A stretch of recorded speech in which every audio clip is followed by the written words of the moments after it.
يسألوني عن الآلة هذه اللي أحطها بفمي حق الشخير. هذه هي، شايفين؟ الآلة هي مو آلة، قطعة.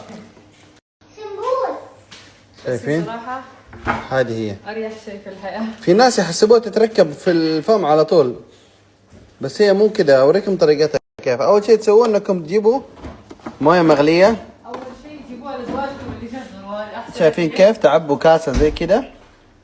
خلصتي؟ شايفين كيف؟ ما تكون مغلية مرة 100 يعني المفروض أنا كنت أسخنها حوالي 70 كذا 80. هخففها شوية عشان ما تخرب. نخفف المويه شويتين. اوكي زي كذا. بعدين ايش تقفل المويه الله يخليكي، نرمي هذه جوا.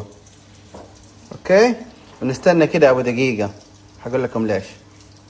بعد ما نحطها كذا ابو دقيقه نطلعها، حتكون شويه حاره. انتبهوا، شايفين كيف؟ ناخذها كذا، فيها جهه الفوق شوف مكتوبين upper and lower. upper و lower. دحين هي مره حاره. ايش حسوي وهي حاره؟ احطها بفمي وحتتشكل على شكل اسناني.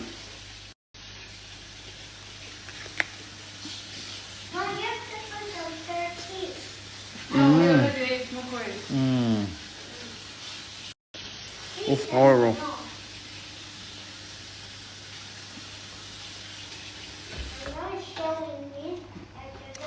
نخليها في الفم شويتين ونرجع لكم.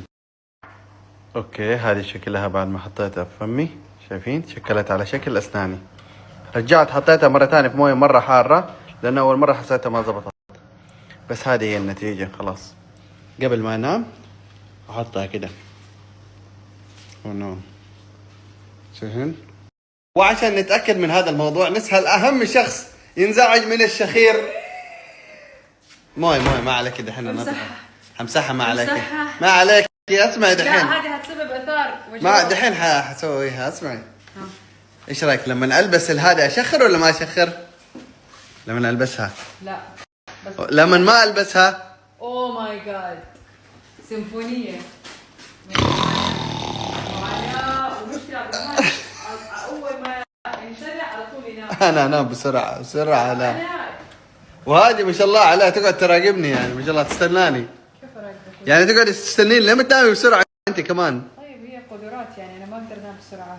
هذا انت تقدر، انا ما اقدر. انا على الاقل ما اشخر وازعجك.